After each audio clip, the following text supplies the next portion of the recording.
Movie की starting में हम क्लोई नाम की एक लड़की को देखते हैं। क्लोई बेहोश थी और बेहोशी की हालत में जब वो जगती है तो वो देखती है कि वो बंधी हुई है। यहाँ पर वो उसके सामने एक और लड़की को देखती है जो वो उसी तरह कैद थी। क्लोई खूब तेज हेल्प के लिए चिल्लाना चाहती है, लेकिन अब तभी यहाँ पर कोई आता है। क्लोई फिर से बेहोश होने का नाटक करने लगती है, जिससे जो उसके साथ वाली लड़की थी वो किलर उसे घसीट ले जाता है। अब सीन शिफ्ट होता है और हमें एंड्रयू नाम के एक शख्स को दिखाया जाता है। एंड्रयू एक डेली वर्कर है और उसे पैसों की बेहद जरूरत है, क्योंकि एंड्रयू की बेटी जोई चाइल्ड वेलफेयर में है और वो उसे घर नहीं ला सकता जब तक वो चाइल्ड वेलफेयर का सारा अमाउंट पूरा न कर दे। एंड्रयू अब काम मिलने वाली जगह पर जाके किसी काम के मिलने का इंतजार करता है। इसी दौरान हम देखते हैं कि एंड्रयू पर दूर से कोई नजर रख रहा है। एंड्रयू को आज कोई काम नहीं मिलता है और अब वो खाली हाथ ही घर वापस लौट आता है। अब हम फिर से क्लोई को देखते हैं। यहाँ पर एक दूसरी एंजेला नाम की लड़की आती है जो वो अब क्लोई के मुंह से पट्टी को खोलती है, लेकिन अब तभी वो किलर फिर से यहाँ पर आने वाला होता है, जिससे एंजेला बेड के नीचे छिप जाती है।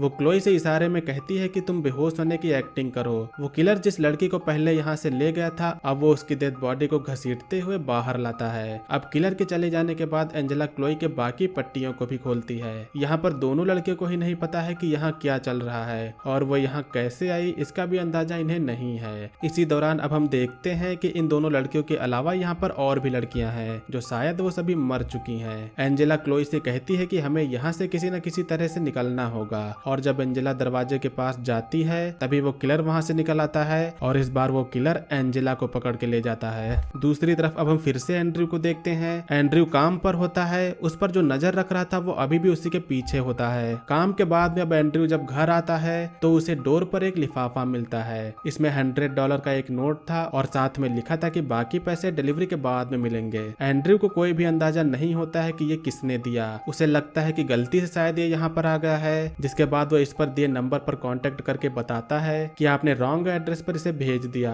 लेकिन फोन पर जो शख्स होता है वो कहता है कि मैंने ही तुम्हें इसे भेजा है। वो ये भी कहता है कि मैं तुम्हें जॉब पर रखना चाहता हूँ, तुम्हें डिलीवरी बॉय का काम करना होगा, जिसके बदले में तुम्हें कई सारे पैसे मिलेंगे। एंड्रयू पास के बॉक्स को देखता है। वो ये सोचता है कि उसे इसकी डिलीवरी के लिए इतने पैसे क्यों दे रहा है, जिससे वो इस जॉब के सोचने के लिए कुछ टाइम मांगता है। अब कुछ टाइम बीत जाता है। एंड्रयू के पास में दोबारा कॉल आता है। एंड्रयू काफी पैसों की तंगी से जूझ रहा है, जिससे वो इस जॉब के लिए मान जाता है। इस तरफ क्लोई ऐसे ही बेहोश लेटी थी। एंजेला को भी वो किलर मारकर वापस लाता है और जब वो किलर यहाँ से चला जाता है तो क्लोई जल्दी से उठ के यहाँ से निकलने का रास्ता ढूंढने लगती है। वो खिड़की को तोड़ के बाहर जाना चाहती है, लेकिन ये खिड़की नहीं टूटती। उसके पास में कुछ मरी लड़कियां पड़ी थी, लेकिन क्लोई को इन्हीं में से किसी की आवाज आती है। क्लोई अब दूसरे कमरे में जाती है।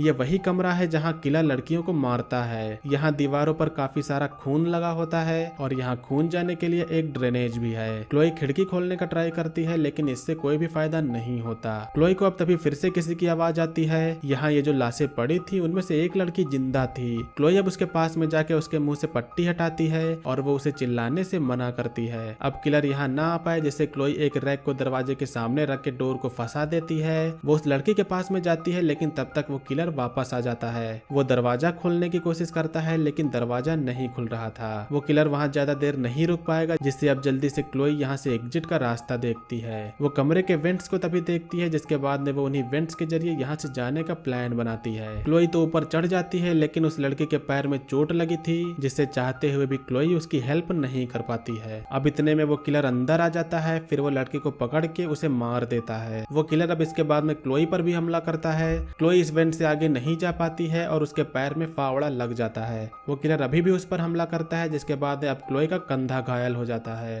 क्लोई का अब काफी खून बहने लगता है, जिससे नीचे किलर को लगता है कि शायद अब वो मर गई। दूसरी तरफ हम एंड्रयू को देखते हैं जो अपनी डिलीवरी की जॉब पर है। उसे कॉल पर बताया गया था कि बॉक्स में कोई इंपॉर्टेंट आइटम है जिसे डिलीवर करना है। डिनर के बाद में जब एंड्रयू यहाँ से निकलता है, फिर तभी एक चोर एंड्रयू पर हमला करके उससे वो बॉक्स छीन लेता है। एंड्रयू अब कार से चोर को ढूंढने की कोशिश करता है। वो कॉल करके अपने बॉस से बताता है कि उससे वो बॉक्स चोरी हो गया, मगर उसमें कोई इंपॉर्टेंट आइटम था जिसका चोरी हो जाने का एंड्रयू को काफी अफसोस है। उसका बॉस कहता है कि जिन लोगों ने उसे चुराया है मुझे उनका एड्रेस पता है, और एड्रेस पता चलने के बाद में एंड्रयू सीधा उन्हीं चोरों के यहाँ पर जाके उन पर हमला करके वो बॉक्स ले लेता है। इस तरफ क्लोई किलर के जाने के बाद में वेंट्स पर से उतरती है। वो देखती है कि जो वो लड़की थी वो मर चुकी है। क्लोई दरवाजे के पास में जाके उसे खोलती है, लेकिन डोर नहीं खुलता।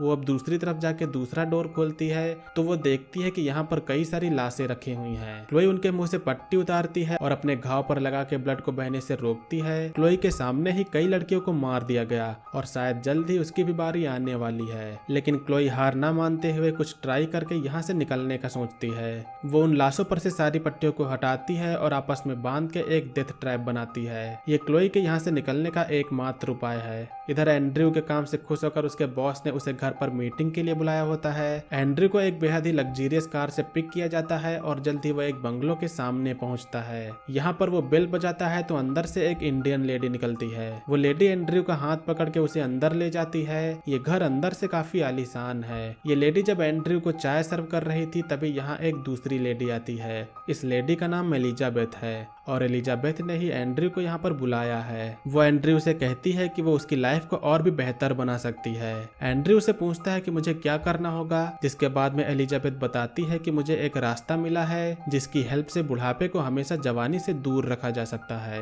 हमें बस जवान लड़कियों के खून की जरूरत पड़ेगी और उसके लिए ही तुम मेरे लिए काम करोगे। तुम ही मेरे लिए जवान लड़कियों का खून लाओगे। ये सब सुनने के बाद में एंड्रयू काफी सोच में पड़ जाता है और वो ऐसा कोई भी काम नहीं करना चाहता था, जिसके बाद में वो यहाँ से जाने लगता है। लेकिन अब तभी एलिजाबेथ एंड्रयू के बेटी के बारे में बात करती है। वो कहती है कि क्या तुम अपनी बेटी के लिए कुछ अच्छा नहीं करना चाहते। एलिजाबेथ बताती है कि इस काम के लिए तुम्हें काफी सारा पैसा मिलेगा, जिससे तुम अपनी बेटी के साथ अच्छी लाइफ स्पेंड कर पाओगे। एंड्रयू अब इसके बाद में काफी सोच में पड़ जाता है। इस तरफ क्लोई ने जो डेथ ट्रैप बनाया था, किलर के आने के बाद में क्लोई उसे खुद ही गले में डाल लेती है और किलर जब उसे मारने के लिए आगे बढ़ता है तो वो क्लोई के बनाए गए ट्रैप में फंसकर सीधा उसी फांसी के फंदे में गिर जाता है। क्लोई उसके ऊपर उसी हंसिया से वार करती है। अब धीरे धीरे करके क्लोई उसी रस्सी को खींचती है और कुछ समय बाद में वो किलर मारा जाता है। क्लोई उसके पास में जाती है और अब वो उसका मास्क निकालने वाली है। इधर एलिजाबेथ के जॉब के ऑफर को एंड्रयू एक्सेप्ट कर लेता है और अब वो एलिजाबेथ के लिए काम करेगा।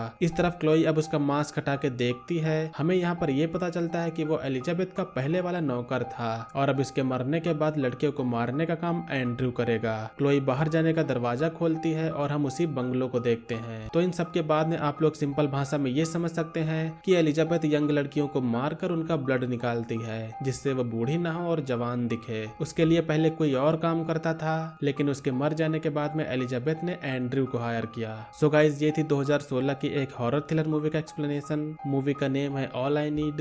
उम्मीद करता हूँ कि आप लोगों ने मूवी के एक्सप्लेनेशन को एंजॉय किया होगा। मूवी का एक्सप्लेनेशन अगर आपको पसंद आया तो वीडियो को लाइक करिएगा। चैनल पर अगर आप लोग नए हो तो सब्सक्राइब करिएगा। आज की वीडियो के लिए बस इतना ही। मिलेंगे अगली वीडियो में, तब तक के लिए बाय। जय हिंद, वंदे मातरम।